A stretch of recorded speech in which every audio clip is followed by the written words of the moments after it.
મારું નામ મયુર જૈન, ભવનાથ વેપારી એસોસિએશન દ્વારા આજે તંત્ર દ્વારા જે નિર્ણય લેવામાં આવ્યો છે ભવનાથ વિસ્તારમાં પ્લાસ્ટિક પ્રતિબંધ, તો એ અત્યારે યોગ્ય સમય નથી. કારણ કે મહાશિવરાત્રીનો મેળો આવી રહ્યો છે, ત્યારે હજારો લાખો યાત્રીઓ અહીંયા આવે છે. તો એના માટે આપણે પ્લાસ્ટિકમાં દૂધની થેલી, પાણી પીવાની બોટલ, કોલ્ડ ડ્રિંક જે પણ વસ્તુ પ્લાસ્ટિક વગર પોસિબલ નથી. તો એના માટે જે અત્યારે જે તંત્ર દ્વારા નિર્ણય લેવામાં આવ્યો છે એનો અમે વિરોધ કરીએ છીએ. અમે તંત્રની સાથે જ છીએ, પણ આ સમય યોગ્ય નથી. અને અમને એવી આશા છે કે તંત્ર દ્વારા કોઈ યોગ્ય નિર્ણય આવશે. અમે એ બદલ ભવનાથ વિસ્તાર આખું બંધ રાખેલ છે. અને વર્ષ દરમિયાન 2 મેળા આવે છે, મહાશિવરાત્રી તથા પરિક્રમા. એ 2 મેળા દરમિયાન અમારી આખી રોજીરોટી એના ઉપર નિર્ભર છે.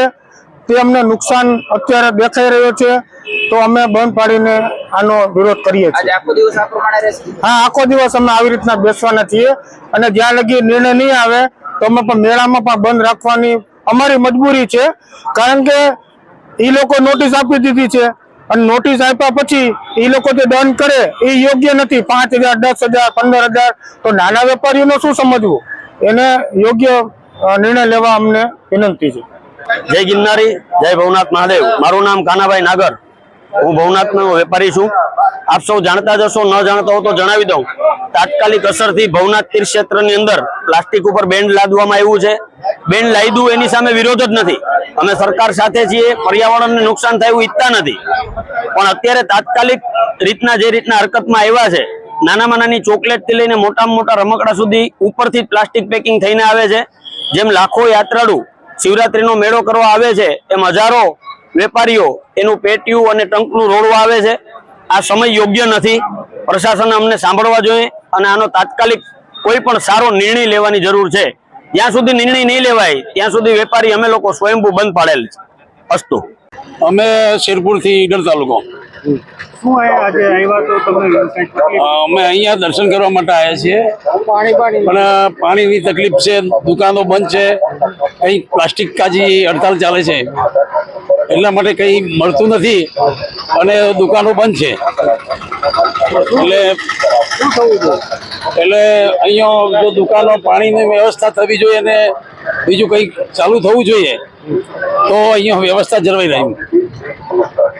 અમે ભવનાથના વેપારી છીએ અને અમારી એક સરકારશ્રીને અપીલ છે કે પ્લાસ્ટિક બંધનું જે આ સરકારે એલાન કર્યું છે તે બદલ અમે બધા નાખુશ છીએ. અને આટલું તાત્કાલિક આ જે પ્લાસ્ટિક બંધનું એલાન કર્યું છે તે અગાઉ નોટિસ આપેલ નથી. અને જે શિવરાત્રિ મેળામાં આ 15 લાખ લોકો આવશે, એના કરતાં વધુ પણ આવશે. અને તે બદલ તે લોકો જો કે પડીકાથી લગાડી અને રમકડા છે, પડીકા, બંગડી છે, બધું વસ્તુ પ્લાસ્ટિકમાં જ મળે છે. તે પ્લાસ્ટિક બંધ કરશે તો કઈ રીતે એ લોકોને પ્રોબ્લેમ પડશે, કઈ રીતે મેળામાં પ્રોબ્લેમ પડશે, તે લોકોને કઈ રીતે ખાશે. તો કે પડીકા વધુ પડતા ચાલે, પાણીની બોટલની પણ મનાઈ છે, તો પાણી વગર તે લોકો શું કરશે? અને આટલા લોકો આવે છે. અને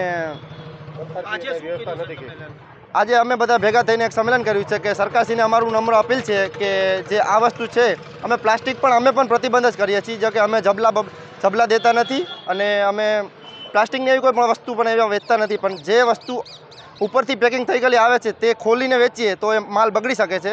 અને અત્યારે આ તાત્કાલિક નોટિસના કારણે જે લોકોએ લાખોનો માલ ભરી લીધો છે, મેળામાં દર વર્ષે ભરતા હોય, તે લોકો પ્લાસ્ટિક સાથે માલ ભર્યો હોય, તે લોકોનું શું? હા, આજે અમે ભવનાથ બંધની હડતાલ છે અમારી સ્વેચ્છાએ.